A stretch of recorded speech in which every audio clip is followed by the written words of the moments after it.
morning, Abotai.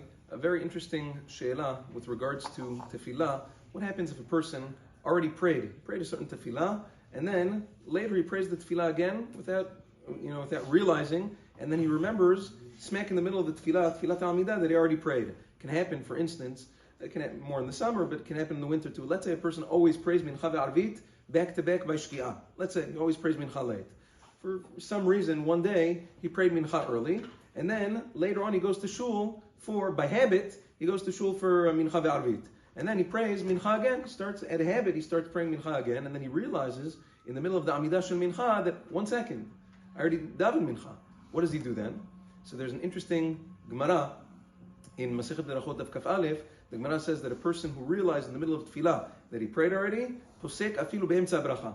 Even in the middle of the bracha, he has to stop cold turkey, obviously say Baruch Shem Kivod Mechuto Le'olam Va'ed, and then don't pray anymore.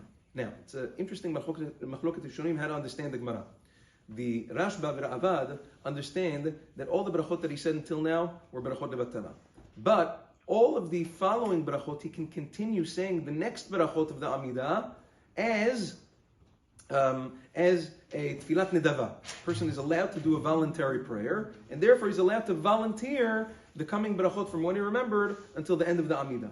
However, Geonim and most of the Rishonim, the Rosh and the Tur and most of the Rishonim disagree with the Rashba and the Ra'avad, and they say no. When the Gemara says you have to stop in the middle, it means you stop in the middle and no more. The question is, why can't I just continue as a voluntary prayer? You're allowed to do tfilat nedava. You're allowed to give voluntary prayers. A voluntary prayer is like a voluntary korban. Why can't it continue as a voluntary prayer? The answer is very simple.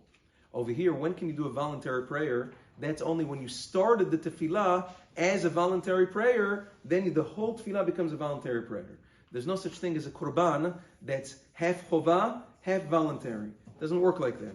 Therefore, if you started the tefillah thinking that it's tefillat chovah, it doesn't work according to these Rishonim to say, okay, the rest of it will be a voluntary prayer. It doesn't work like that, and you have to stop. V'chein halacha, you can't continue whatsoever, and he has to do teshuvah for the berachot levatala that he had said. So it's good to keep this in mind. In the winter, it's not as common because the time is short, so it's kind of hard to forget, but it can happen during the winter too. Yom Tov.